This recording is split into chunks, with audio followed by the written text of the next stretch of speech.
My guest tonight is Jay Dyer. He returns to the show. Hey, Jay, how you doing? Hey, Tim. Listen, well, thanks for coming on the show again. Of course, Jay is the host of Jay's Analysis, and also Esoteric Hollywood, correct? Correct, yes. And you have a book coming out by that name in a few months, right? Yes, by June, Esoteric Hollywood, Sex, Cults, and Symbols in Film should be available, and that will be a lot of my top film reviews and others that people haven't seen. And well, tonight I wanted to discuss. Well, you did a show a while back regarding MK Ultra and the Manchurian Candidate, John Mark's book, but also the broader issue, MK Ultra and mind control. Hmm. I wanted to talk to you about that today. Of course, MK Ultra was the CIA's research into human behavior or manipulating human behavior. It officially began in 1953, but I think it dates as early as back as 1950 under the moniker Bluebird. Correct. Then it became Artichoke, then MK That's right. Ultra, then MK Search. I think was the final official name. Uh, basically, well, MK Ultra, Mind Control. What was that program? Let's hear your take on it. Sure. Well, I want to preface too by saying that I do agree and have thought myself many times that once you do, a good bit of research in these kinds of fields, you start to realize that, well, a lot of these, even so-called exposés, are uh, allowed exposés. So just because we're reading, somebody's expose on the CIA or whatever, does not necessarily mean that it's going to have all the dirt. It's only going to have the dirt that is allowed to be out. And one of the reasons that we know that is that I read some years ago John Marx's other book that he wrote with Victor Marchetti, which is the CIA and the Cult of Intelligence, which is somewhat dated now. But you can tell that you're dealing with people who are obviously in this world. So the information that's coming out is going to be somewhat censored. That book itself includes a whole bunch of black lines and so forth. But that can actually kind of be a PR thing that helps sell books when you get black lines in your book marking out things, because then it has the impression of, juicy info that nobody knows.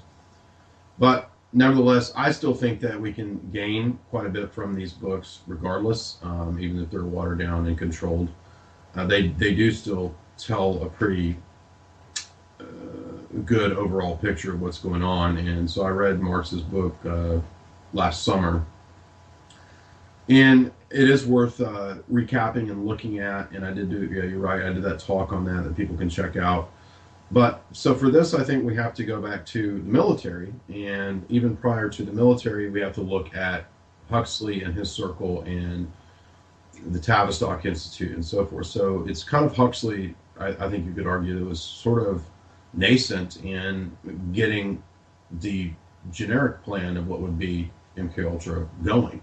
So Huxley was promoting the ergots and these different hallucinogens, prior to Time Magazine and prior to MK Ultra and prior to the Sandoz Pharmaceutical Corporation and so forth, and Gordon Wasson and these characters. And Huxley thought that this could really bring about a revolution, at least so he said. But the revolution that he's talking about, that he describes in his famous introduction to Brave New World, is not a revolution that is going to really free people.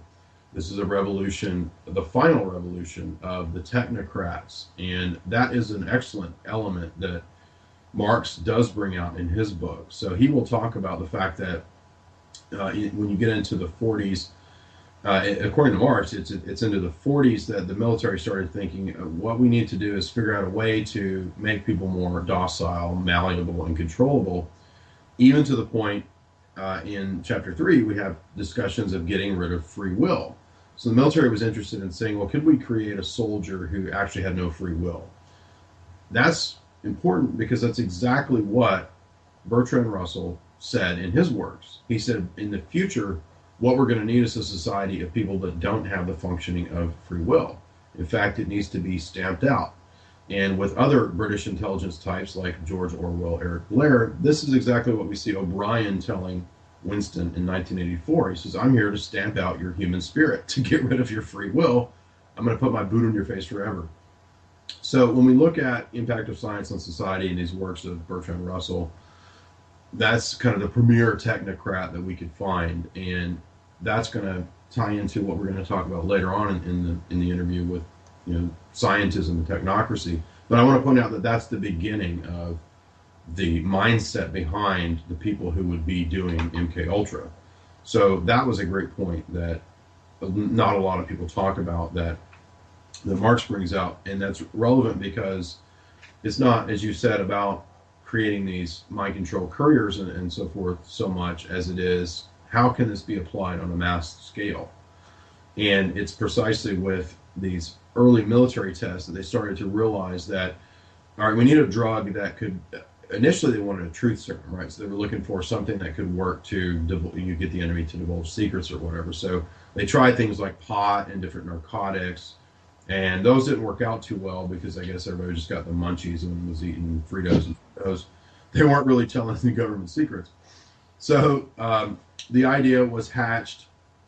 I should add too that a lot of the early on guys in this were connected to the OSS, and so the OSS, of course, features people like Roald Dahl, who would write Willy Wonka and the Chocolate Factory, right? So it was Roald Dahl with Ian Fleming and William Stevenson, who would be instrumental in helping the Americans set up their so-called national security apparatus, where in 1942 the OSS is created, and then in 1947 you have the National Security Council and the CIA being created out of the OSS.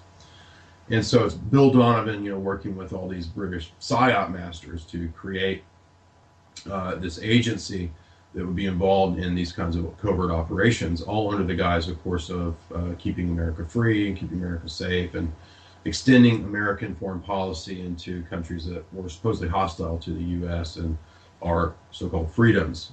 That, however, is not ultimately what this agency would be doing and being involved in. It would ultimately be involved in drug trafficking and mind control and black operations, covert operations, regime changes, et cetera, et cetera. Everybody probably has a basic idea of that kind of stuff that the CIA does. But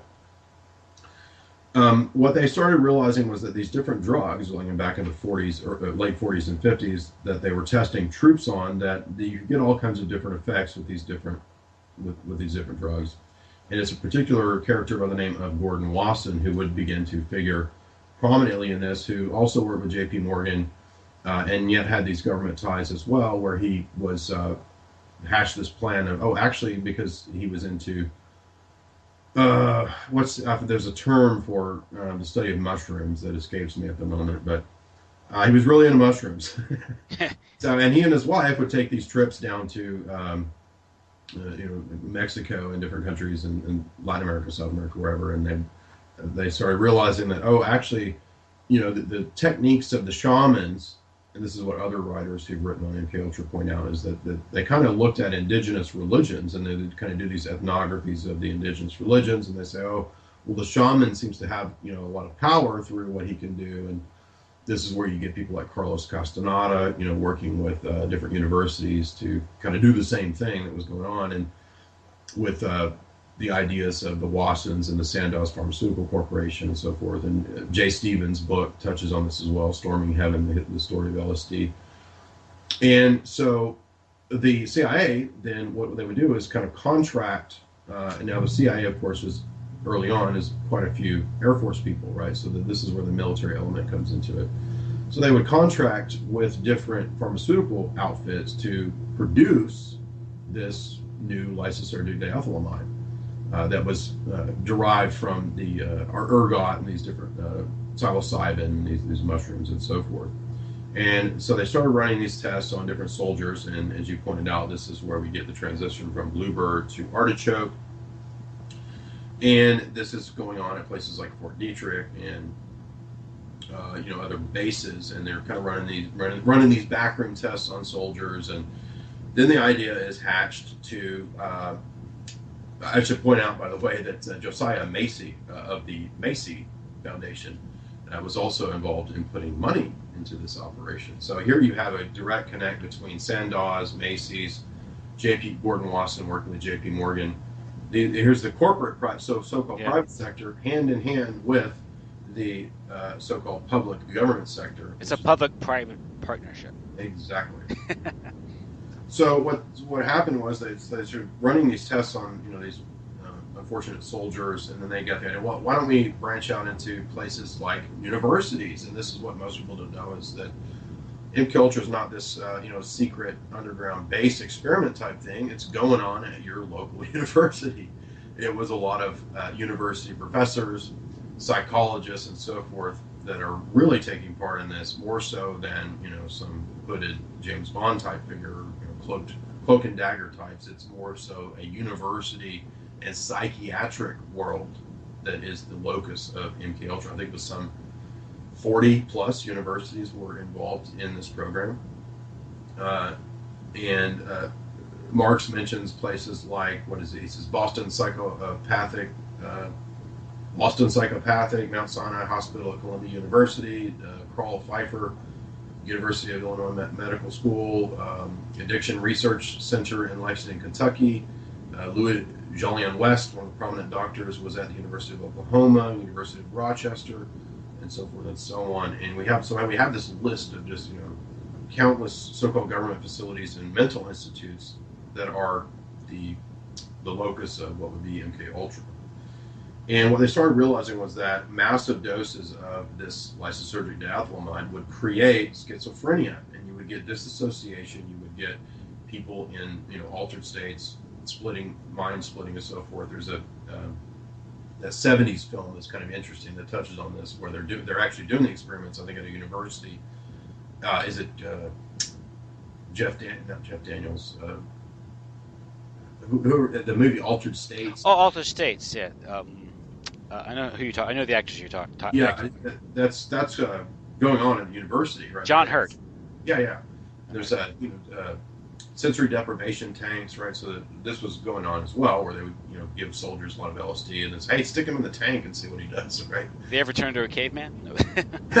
Right. Biodome.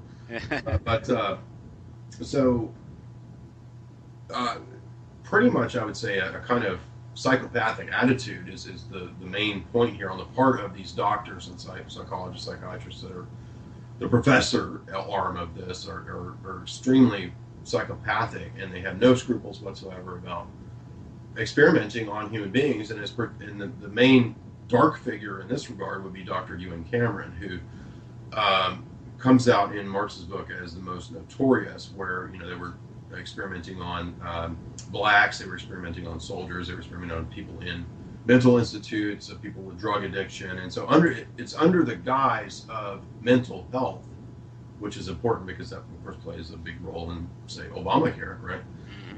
It's under the guise of mental health that a lot of this is going on, a lot of these psychiatric institutes.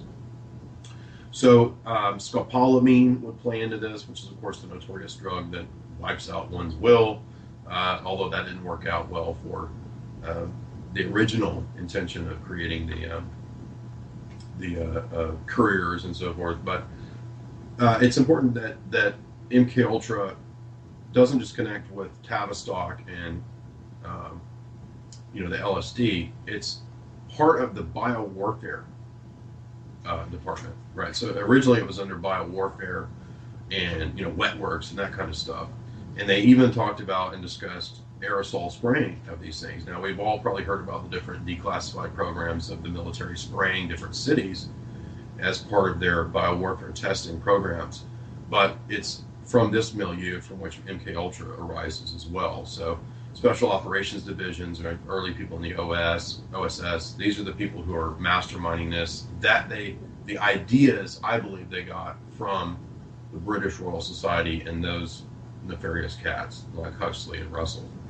So other elements do come in that you pointed out that we probably shouldn't touch on too much, just because everybody knows about the couriers and the altars and things like that. But these, according to at least these books, these are elements that were part of the studies. They did realize that in Project Bluebird and Artichoke that you could produce these schizophrenic states where people would have multiple personalities.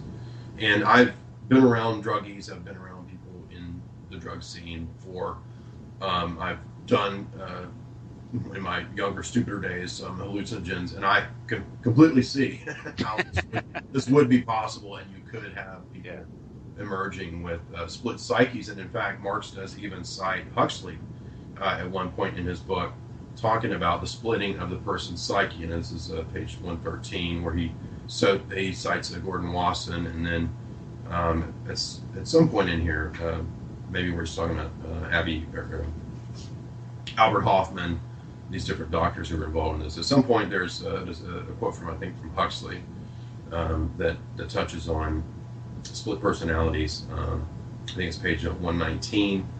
And this is where we get figures like Tim Leary, who would be part of the hippie revolution to promote this to the masses. And they do this through their also, I believe, created counterculture, which Dave McGowan touches on in his Laurel Canyon book. And so I think that it's pretty solid in my view that One Flew Over the Cuckoo's Nest, electric Kool-Aid acid test. These are actually from the establishment to steer the counterculture in a certain way, ultimately to engineer society as a whole. So it really wasn't about anti-war or any of that. It was all about the mass control and brainwashing, on a mass scale. Yeah, because we all have heard about the lurid stories, the Hollywood stories, the sexy stories about mind-controlled assassins, patsies, couriers, sex slaves, and these things. Well, obviously those did exist, but they're the ones that get to play. But behind all that is a much more ambitious and arguably more sinister agenda to manipulate and control society through whether mass drugging or just general mind control. Also mass trauma, because I think wasn't it Tavistock who observed from World War I shell shock? Yes. That you could break the psyche, and instead of trying to cure that, they weaponized it. Well, here's a good quote from Wasson. He says, describing one of the trips, he says, they emerged from the center of our field of his trip. They emerged, these forms, from the center of the field of our vision, opening up as they came. Vivid in color, they were always harmonious. He talks about seeing art motifs, you might see textile patterns and so forth.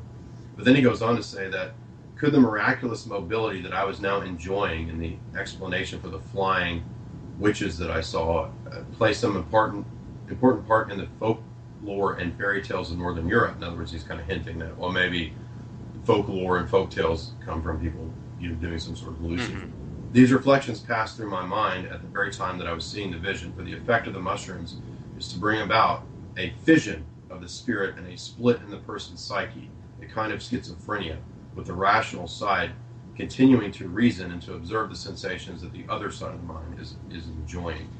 And I think that that's definitely the case. This is Project 58, which most people know as MK Ultra, because there were dozens of different projects based on different drugs. And that was the famous Life magazine cover, correct? Exactly, right. That's Gordon Wasson there.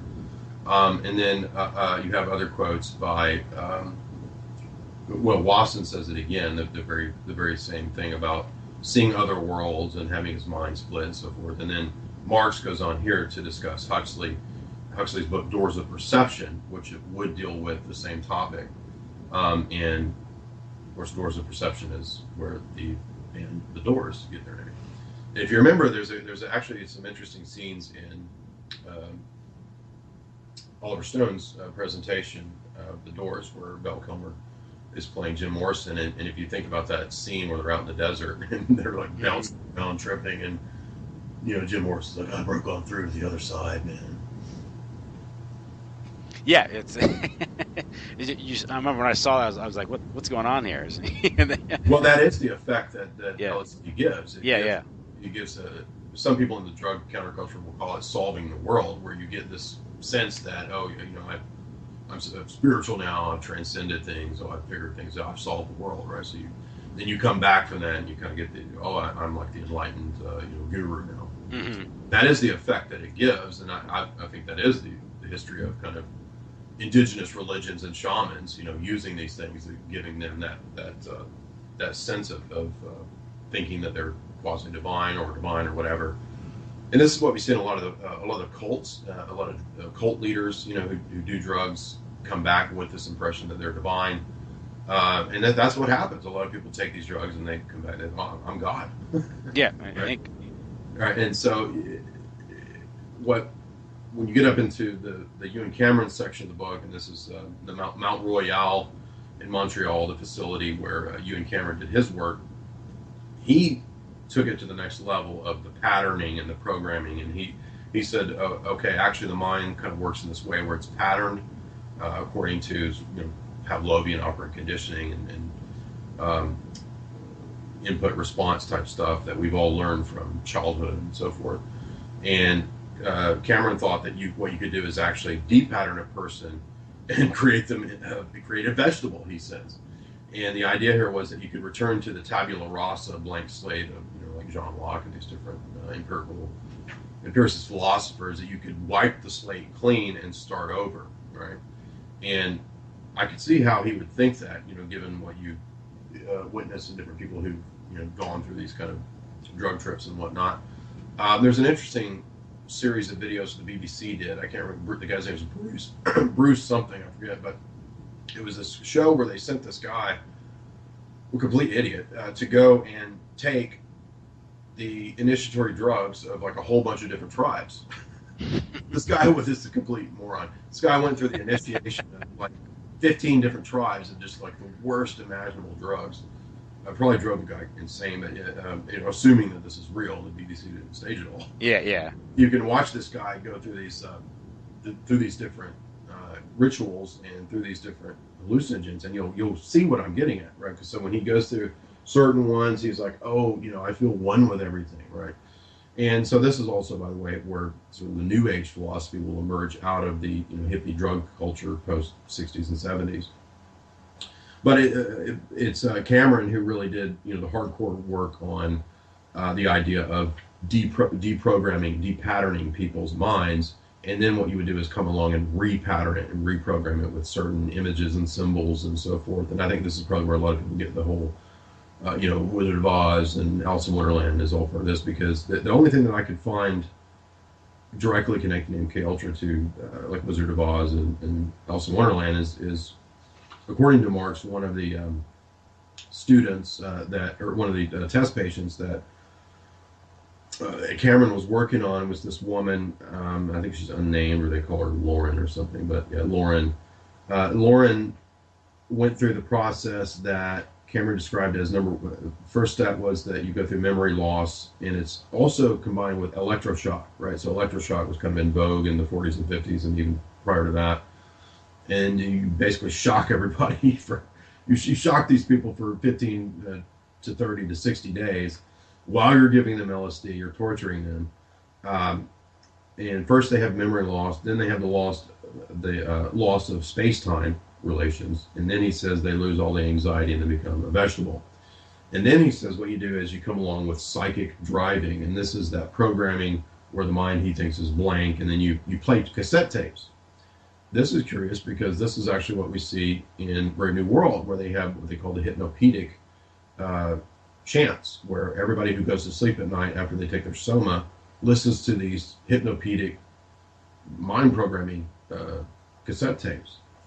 This also comes up, by the way, in On Her Majesty's Secret Service, the Ian Fleming story with Bond, where Blofeld hatches this plot to brainwash these hot chicks under the guise of an allergy clinic through hypnopedic tapes at night. So that actually is, according to Marx at least, a Ewan Cameron hatched scheme. And reportedly down at Guantanamo Bay, too, they do that. Say what? At Guantanamo Bay. Oh, that's right. I forgot about Gitmo and Guantanamo Bay reportedly doing a lot of the same stuff. Exactly. That's a great point. So, and that's the one where he has sort of modified something like a football helmet or something. And right. Yeah. Jeez. Now, to tie this into more big money, one of the universities where this was going on was McGill University, and this was paid for by Canadian Defense Force money and Rockefeller money. So this was one of the ones where they used the sensory deprivation tank on one of the test patients, and if you watch that first episode of The Twilight Zone, that's exactly what's going on. It's the military guy who's put under all these mind control tests, and they put him in a sensory deprivation tank, and he thinks he's gone back to his hometown, and you find out the whole time he's been in a sensory deprivation. Oh, that's right. That's when the whole town's empty or something. Exactly. Yeah, that's there. out of this sensory deprivation tank. But Cameron, what we get, the impression we get, is that he's just this complete monster. He views himself as God. According to Marx, he would even secretly dose his fellow MK Ultra doctor buddies. And that's just insane. I mean, you got to be charged for murder for this kind of stuff, right? Yeah. I mean, people, can die from this stuff. There's the reported case of Frank Olson, right, who was working with all these guys, and he supposedly leapt from the building. His family never got an answer as to what exactly happened, and if I recall, it was settled out of court by the government. Yeah, his case was he apparently had some trouble with some of the things he saw go down. Right. One, I think, was a massacre of North Korean prisoners of war. Right. That were being tested on, then they were ordered to dig their own grave and they were shot dead. And he started, I guess maybe making waves or expressing misgivings about this. And he was dosed at Deep Creek Lake, Maryland, I think. Mm-hmm. And this sort of dosing each other seems to be like a trend among these guys. Exactly, yeah. And, if you've ever had a bad trip, that could be the worst thing ever. I mean, you can lose your mind. Yeah, it's like it's Russian roulette with your mind. And I did a show with James Corbett talking about the Manchurian Candidate, the movie, right, on his show, Film Literature New World Order. Yes. And one thing a point I made was one thing that's interesting in that movie is you see things that the communists are doing, like shooting people, having them shoot each other. That's what the CIA was doing with MK Ultra, exactly. right? Well, that's the exact point that I was making in the analysis of Notorious by Hitchcock and North by Northwest, is that we're under the impression that it's only the Soviets and the Russians that use sex spies. Yet in both of those films, Cary Grant in Notorious plays the Romeo sex spy who seduces Ingrid Bergman and turns her into a sex worker. And it's Eva St. Marie, who's a sex operative in North by Northwest. Mm-hmm. So curiously, those films are actually portraying what the CIA too would do, right? It's not like the Soviets were the only ones. Yeah, and I guess the Thorndike character, he's more sympathetic because he's supposedly decent. He's kind of roped into this thing, against his will, and he makes that. I think I put a comment on your website about that, how he says he finds out that I guess her name's Eve in the movie, Eve Kendall, right? Has to sleep with this Soviet spy, for God, King, and Country, I guess. Yep. And what's the actual exchange? He goes, says, well, I guess war, around town. He says something like that. Right? Yeah, war is hell, even a cold one. Said, yeah, that's it. He said, right. Well, in this war, if women like her have to sleep with men like that, maybe we should stop trying to win these cold wars. The idea is you're losing yourself, you're losing your decency in winning this war. You're becoming your enemy, which is again, I think, a opportunist or meme right there. Because let's face it was RSI didn't need any help, in that endeavor. They were perfectly willing to do these things before, but it's a great exchange in there. But I think you made a comment about that, how he was. How the CIA was able to set up the press and put a picture in the newspaper in that movie. Yeah, and then they stage his death, right? Yeah.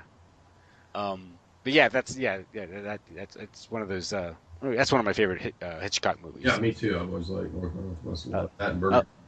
The best scene I like now is when he's in the study, doesn't know what's going on, and they think he's somebody else. The dialogue in that is so good. Yeah, but of course, then there's always that weird relation to his mom, right? Oh yeah, that's right. Yeah, because he's a bachelor. That's right, older bachelor.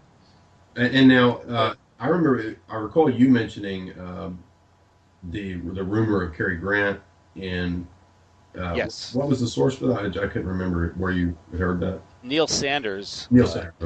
He was talking there. It's a rumor. I mean, a lot of these things you don't know. I just made it. My point was. A lot of the problems with accepting these things is they fall in love with the image, the Cary Grant character, as opposed to the man. And so when they find something like that, like Cary Grant could be a deviant, a sexual deviant, they're not going to believe it because they know Cary Grant from North by Northwest.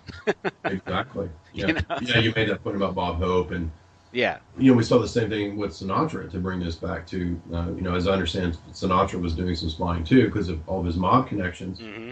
And of course, it's Sinatra who is, a primary player in The Manchurian Candidate. Hmm. It's also interesting too that in both these Hitchcock films that we mentioned and in The Manchurian Candidate, this is prior to most anyone knowing that there was such a thing as MK Ultra.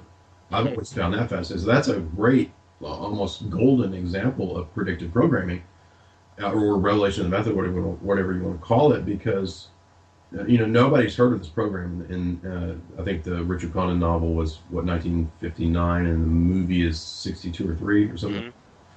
And so nobody knew about this stuff, and yet it's already being put into these books. Now, some people might think that that was kind of on purpose. I don't know, but regardless, these are realities that are figuring into fiction, and that brings me to one of the most curious aspects of Marx's book, which ties into Hollywood, and that is Flipper. Believe it or not, because there's Yeah. this. There's this kind of B movie, Day of the Dolphins, which is based on this one of the MK Ultra doctors, Mr. Lilly. I remember it well. George C. Scott. Yeah. Right. And so Lilly had this idea of maybe we could use dolphins, and this is part of MK Ultra.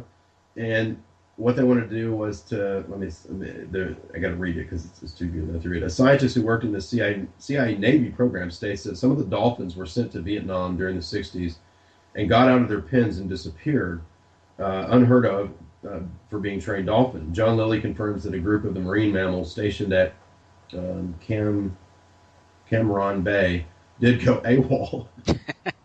So long and thanks for all the fish. No. And they returned covered with attack marks made by other dolphins. So apparently the other dolphins attacked the CIA assassin dolphins. But it's they were like putting like pokers on their snouts or whatever. It was a really bizarre idea. They were trying all kinds of different stuff to see if they could train these. Yeah. That, dolphins. that reminds me of the experiment with the cat, with the surveillance Oh, cat. right. Spend $1 million, and in like first day test, it runs out in the street, gets hit by a car. Well, he then goes on to talk about the defection of Yuri Nosenko from the KGB, and they think that the CIA, according to Marx at least, thought this might have some connection to Oswald, and so Nosenko was put into a whole bunch of a 12 by 12 vault, and it was not allowed to read anything or have any light, or they did all this kind of brutality upon him supposedly during his defection to see what would happen there. But And that was just done this, not so much to get intelligence, just to see what the reaction would be. right, and that's what Yeah. goes on to. There's an excellent chapter after that called Human Ecology, where he discusses sort of the ethics of the electrode implants, which according to Jolyon West and Sidley Gottlieb, this would be kind of where they would get into, and I think maybe Jose Delgado as well, who writes open books on mind control. I think he has a book, Hypnosis and Mind Control, by Jose Delgado. Implants, things like that. Yeah. Yeah, this is where they get into the electronic implants, and this is because MK Ultra would also have a rough connection to the Manhattan Project, because the Manhattan Project is what would be the overarching chemical and biowarfare research that was going on at these different places like Fort Detrick and so forth. And so MK Ultra is kind of under that umbrella as well. And what you start to notice, especially when you read McGowan's books, and if you look at the research of some other people online, you'll notice that the Atomic Energy Commission, right, the Manhattan Project and all that didn't get shut down. It turned into the Department of Energy. And that's why at Oak Ridge facility, where the Manhattan Project was going on, here pretty close to me in Tennessee, that's now the NSA supercomputer facility under the Department of Energy. So, in other words, I'm just saying that the argument that I've been making all along is that it's not like it's this one instance of, oh, we've got this MK Ultra program over here. It's rather that it's all under the aegis of a complete full spectrum dominance approach to not just man, but man and his environment. And that's why I think Mark Hacker used the term for full spectrum subversion, which I thought was a good term, because under the guise of Cold War, which is when all this is going on, right? From this is post World War II on into throughout the Cold War, it's all, we've got to do all this because of the Soviets. We've got to do all this because of the Soviets. And then meanwhile, you've got, Anthony Sutton's work about, the Western industrialists, building up the Soviet Empire. Yeah, funding the Soviet Union from the get-go. Right. And it's funny, you meant human ecology, or ecology exists. The Human Ecology Fund was the CIA front that funded Ewan Cameron's work, at least part of the work he did, yeah. So, we should point out too that this also will tie into DNA research, according to Marx in that same chapter, pages 162 and 63. He'll talk about they wanted to sort of sequence the genome, and this of course ties back to the Royal Society and Watson and Crick, and the reason I bring that up is because that shows that this is not just mind control; it's mind-body control and environment control is the whole thing. That's what they're concerned with. It's controlling the entire biosphere. And the electronic stuff that is mentioned, the implants and the electrodes and all that, hypnoshock, the shock therapy and all that Cameron would do, that's going to tie into where we get the notion of electromagnetic warfare, which is very real. Brzezinski mentioned it in Between Two Ages back in 72 or 73.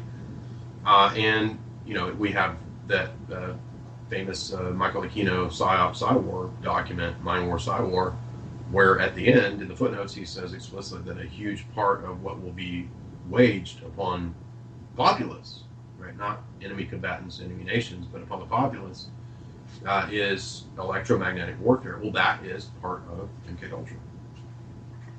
And you wonder why everyone has smartphones now, right?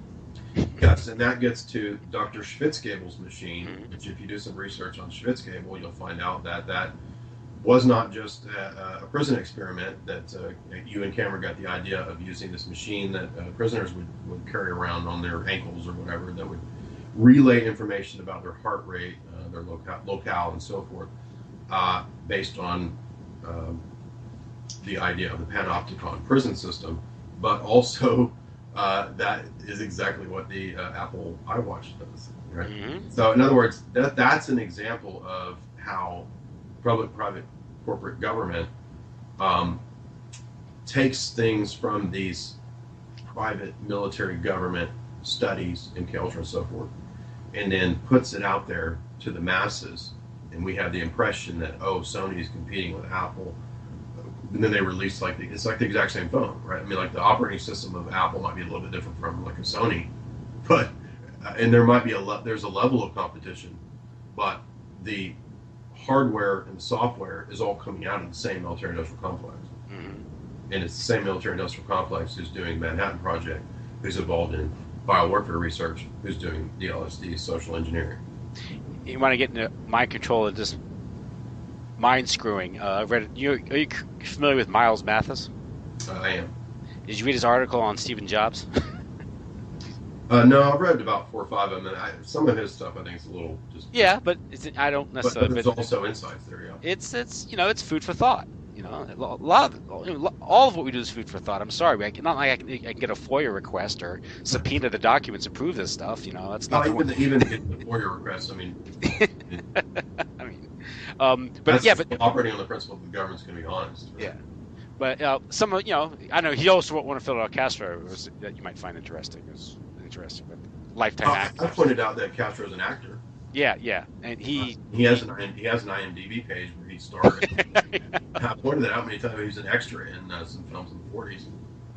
And he just makes some ludicrous points regarding Bay of Pigs and how ridiculous how this why would they invade there when they had a huge base there they could operate from? But that's a whole other topic. It is funny you mention this stuff.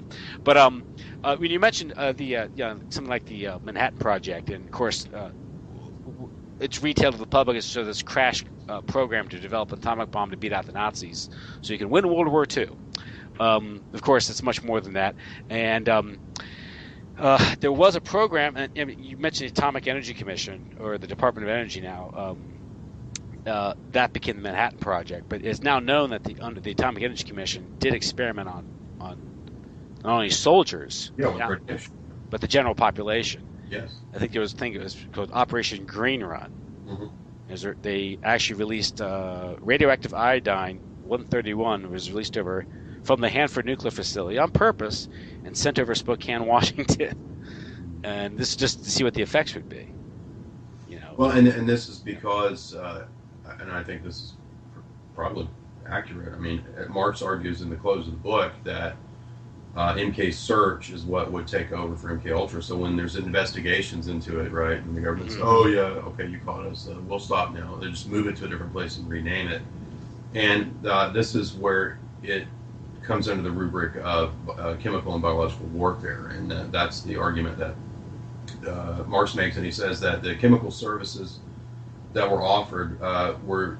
Well, he talks about the Freedom of Information Act that was had and so forth, and that all that happened was just moving it to a different locale, and so it becomes a focus on this is what, according to him, is where the focus starts to shift over to RF and EMF research, and that's exactly what we see, in Aquino's Mind War Side War document. And of course, when the I guess it was the they would cut off monkey heads and they would try to beam frequencies at the monkey heads. This is what they were doing with your tax money, by the way. This is like, hundreds of thousands and millions of dollars of tax money, and they're chopping off monkey heads like faces of death. Yeah. The documents MK Ultra were all, most of them were destroyed, I think, in 1973 under the order of Richard Helms, I think Sidney Gottlieb, who destroyed the documents, then resigned, and I think went off to work in a monastery somewhere in the east, like in Asia somewhere, I think. Of course, what remained were those financial documents which John Marx used to write his book, and curiously, they survived. Now, that could just be good luck, or it could be because, as you alluded to earlier, that some of these books are limited hangouts, And even the people that are writing limited hangouts might be well-intentioned. Could be, yeah. Because they can only do so much. I mean, if you figure I can only do this much. What else can I do? So it's not these people may not be sinister figures, but they are controlled. Well, and it's important to point out too that it's from this same milieu of MK Ultra and these various programs and testing that we get Stanford Research Institute, and this is where we get the movements into the idea of what's in John Ronson's book. Ministeric Goats. Yeah, Ministeric Goats, and the whole idea of a First Earth Battalion, of creating these hippie special forces. Yes. They were like, they could try to walk through walls. Right, and so, but it's weird because it moves into trying to jump into the realm of the occult, where they want to try to do ESP research and remote viewing, and that you can look up the actual white papers from Stanford on remote viewing. So that was all. How real that was, I don't know, but that was all at least a real attempts and real programs. And reportedly, I think Hacker translated a piece for Espionage History Archive that was talking about the Kremlin psychic spies. So both sides of this dialectic are doing all the same stuff, right? Yeah. And so, is it ESP or intuition? I don't know. I heard someone tell me one time that the Asians tend to have better intuition than the Westerners, tend to be more rational. So that's interesting. Well, that's no fair because they're 14 hours ahead of us, so they obviously know things in advance, right? I thought curious too that in this same chapter at the end he talks about the idea of genetic modification and manipulation. This is the last few pages, and he says that this is kind of the outworking of where all of this logic goes, and he even talks about the attempt to create the super soldiers. Right now, I'm not sure that I think that there's literally necessarily a super soldier, but I think that you can see the idea here with we do have mainstream pieces from Wired and so forth where DARPA talks about their plans to create a super soldier. Yeah, and Marx does connect a lot of this to DARPA, and I think that's important because you start to see that DARPA is actually not disconnected from MK Ultra. It's the same mindset of the technocrat of scientism that. Man can be perfected, man can be recreated, changing images of man, that famous white paper. Yeah. That whole idea, and it stems back to MK Ultra, so that's why it's important. That's what you go almost. It's almost a form of alchemy, I guess you could Oh, suggest. absolutely, I think so. But we're not necessarily talking about like Dolph Lundgren here. We're talking. Well, somebody made a point. I forget what I was reading the other day, but they were saying, actually, Universal Soldier, that dumb movie with Van Damme and Dolph, Yeah. it's about super soldiers. I'd forgotten that, but that's actually what it's about. Because there was a I saw a documentary on the First Earth Battalion, Uh-huh. and I think it was based on Ronson's book. It's a documentary. I know there's a movie made. There's also a documentary I could watch on YouTube. And there's one case where one of these soldiers thought that they could, I guess, meditate, and they could lie down and have a jeep drive over them, a vehicle, and he'd be okay. And apparently the guy drove over too fast, and he wasn't able to concentrate, and he killed the guy. So that's actually in the documentary. I was like, and they have that weird guy in Hawaii living in the mountains somewhere who's I remember that some sort of a Swami up there, but he's like a it's that we can borrow ideas from the yogis and tap into Buddhist monk techniques or whatever. Which I think it could be just a form of mysticism and more confusion, and also people just a lot of free time on other people's money to spend, right? Well, you got to put that earmark money somewhere, right? Yeah, that's part of the phenomenon. You got so much money to spend, why not? So, $800 hammers and $10,000 monkey head experiments, right? Mm-hmm. Or you can always say, we spent $10 million here, only spent $1 million, and steal the $9 million. Take the rest of it. Yeah, that's an old trick, So, but in your talk, of course, what we talk clear is under the umbrella of MK Ultra, they're doing a lot of these real brutal experiments on human beings, often unwittingly. But the sad thing is, one of the targets were children, because children were easier to to create MPD or DID, dissociative identity disorder. That is the storyline. Yeah, and George Esterbrooks, I think, wrote a memo to J. Edgar Hoover specifically about that very thing. Right. To deal with juvenile delinquents, I guess, supposedly. Well, and curiously, to tie it back into Hollywood, it had been forever since I watched Willy Wonka. That was, as we said, Roald Dahl, right? And so, of course, been aware of Tavistock and the connections to Hollywood and all that, and the idea of social engineering through media. And Dahl was, of course, buddies with Walt Disney. And in Willy Wonka, what you have is this strange sort of, I've read, the idea was he was kind of supposed to be a Howard Hughes type character, but not exactly, just kind of a loosely that kind of person. What does he do? He recruits a bunch of kids and runs these crazy psyops on them. Mm-hmm.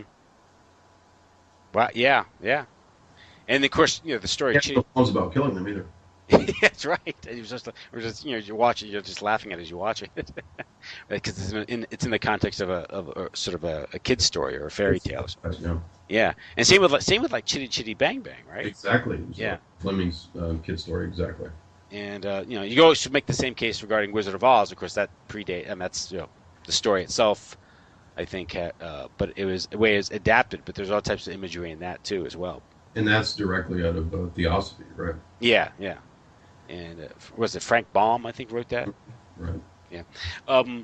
But as far as we have these experiments going on. Of course, it's all top secret, and it gets exposed in the 70s. And you have the hearings, and I mentioned before that all the records are destroyed except for the financial records. So we're never quite sure if it ever goes operational. We just have to infer from the evidence. Mm-hmm. But you earlier you mentioned cults and their function and the ties of these cults to intelligence agencies. Absolutely. And one cult that brings to mind is, of course, the Jonestown. Sure. And the Jonestown massacre, which all the evidence suggested it at least had intelligence ties. Jones himself was he was an itinerant preacher, broke, and all of a sudden in the early 60s he turns up with a lot of money and resources. He's able to travel, and there's And while he was in what was it, Brazil, Yeah, in Brazil. Yeah. he had these connections with Dan Mitrione, who Yeah. had the dark intelligence connections, and it's there that he was interested in candomblé, which is the sort of indigenous religious manifestation that's, I guess, quasi Santeria voodoo type stuff. Hmm. The idea being that what techniques, what religious techniques for manipulation could be derived from candomblé, and that's, I think, partly why his appeal was to blacks. Hmm. Now it's funny. There's a Vatican document, or at least Catholic Church document, complaining about CIA funding of ministries in Brazil. Right. Like, hey, this is unfair. And of course, you get into things like World Vision, which is an evangelical missionary group which has ties to intelligence agencies. Yeah. And Jones had ties to that, which World Vision has ties to Mark David Chapman and John Hinckley, the would-be assassin of Ronald Reagan, and of course Mark David Chapman, the one who was blamed for killing John Lennon in 1980. Yeah, and isn't a evangelical missionary a great legend or cover? Yeah, it's a great. Of course, missionaries have always historically been used for that, particularly in China with the Rockefellers. Mm-hmm. So that's a standard cover. But with what's interesting with Jonestown, of course, he was able to attach himself to the political elite, particularly in San Francisco. He was named head of the Housing Commission by Moscone, the mayor of San Francisco, Mm-hmm. and a lot of his friends were given jobs in the welfare agencies to give him access to a lot of these poor people that he eventually recruited or brought down to Jonestown while keeping their welfare payments, which is illegal. They left the country, but no one did anything about it. He was getting like $2 million a month in collective payments or something from social services. Yeah. How did he Yeah, gadfly about so easily? and he also turned out to vote for Moscone. So you see, there's a give and take here. Mm-hmm. And so you have the Jonestown massacre occur, which some people think was like was some sort of mass mind control operation, and it was just a cleanup operation. And then a week later, Moscone is assassinated by this guy Dan White, who's a former police operative, and then he's a councilman or something. Mm-hmm. And then he commits suicide like 7 years later. But that connection, where you suggest that maybe that was kind of loose ends, or so they're cleaning things up. Well, it's important that we keep in mind that a lot of these operations have multiple uses. Mm-hmm. So, in my view, like a lot of these big mega churches, they're not just spying on people, with like FEMA connections or whatever. They're also money laundering operations. I mean, we've seen this many times with these, big fake TV preachers. Jim Baker, they were laundering money.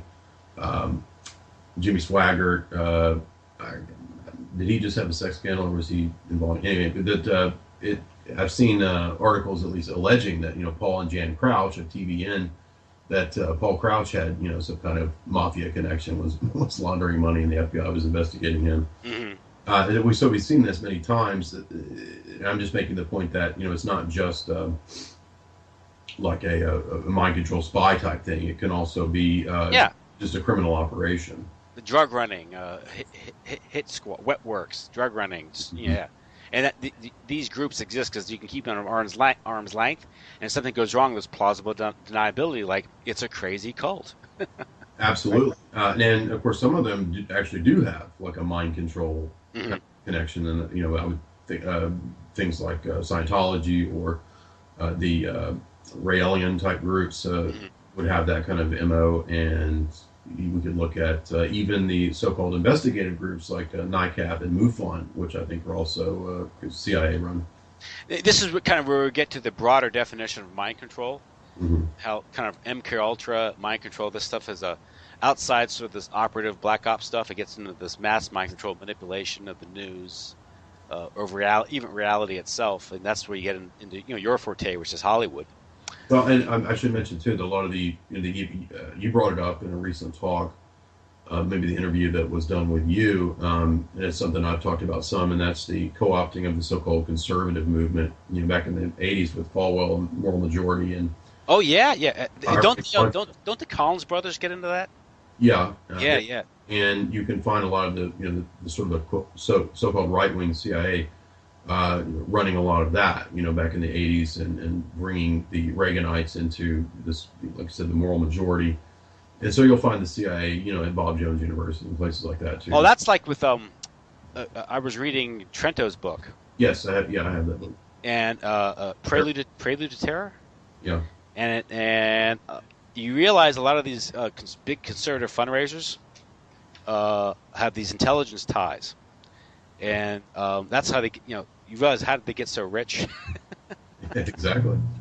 and that's he has a title called 7700 Leesburg Pike, which is an office building near where I live, and that's the office of Richard Viguerie, who's a big fundraiser for conservative causes in the 70s and 80s, Okay. and he's tied into South Korean intelligence. Wow. And you really get into some deep intrigue here, and basically, they at one level they act politically, but they're also probably funneling money. That's Exactly. That's the angle that I was trying to get at. That's always involved in this kind of stuff. They're laundering money. It's running money through the operation like that. If you think about Katy Perry, her dad is a big charismatic minister, and he's best buds with that South Korean megachurch pastor who got caught laundering I don't know how many millions of dollars out of the church. And when the church came to him and asked him why, he said, well, I was trying to fund my wife's K-pop career. She was trying to be a K-pop star, and she needed millions of dollars to get there. And that's also like the, of course, Unification Church, right? So there you go. Now it's Goonies, and that's directly to the Bushes and Washington. And that's and that's when you get into sort of this private intelligence network with this Safari Club and Safari Club that Joe talks about. And that's interesting because that's a lot of times people think about this idea of the right wing and the left wing. It's a controlled dialectic, but there's also kind of a right wing and left wing within these intelligence operatives, right? So people would think of Gloria Steinem being this left winger, right? Well, she's working with CIA, right? And then you've got these so-called right wingers, right? Bush Senior, right? Well, he was head of CIA. I'm just giving those as examples. Gloria Steinem is an interesting figure because she was the recipient of the Chester Bowles scholarship, which was, I think you argued, was just kind of, what is that? It was literally given to one person, her. Never, because she went to Smith College, which is a real expensive elite college, and she came over. Well, this is the idea of a made man, right? Yeah. The made man, and it's the Rockefellers who were involved in setting up the CIA from the outset, right? So it's not just British intelligence, but it's this same apparatus. Yeah, the same corporate banking interest that Wall Street, right? Yeah. Prior to that, it was kind of informal. And basically what happened was 1947, this incestuous relationship was formalized. At least here in the States. I'm sure you've seen the Hitchcock film Notorious. Is that Gregory Peck? No, that's the one with Cary Grant and Ingrid Bergman. Yeah, a long time ago. I think it's 45 or 46. Well, it's interesting because that's part of the CIA, and he's this foreign operative, but he's not identified. So I'm wondering if he's supposed to be OSS, because it never says what he is, but he's doing CIA type work, and OSS was formed, I think, 42. So I don't know. I always thought that was interesting because I watched the film recently when I'm doing my Hitchcock analysis. Well, yeah, that was formed, but largely under British supervision, right? Right. Yeah, that's the British Security Executive or something, or BSE or something. That was William Stevenson, the Intrepid or something. He was Canadian, right? Yes, Canadian spy master. And then, did you know that Hitchcock? Well, I guess I didn't know that he shot.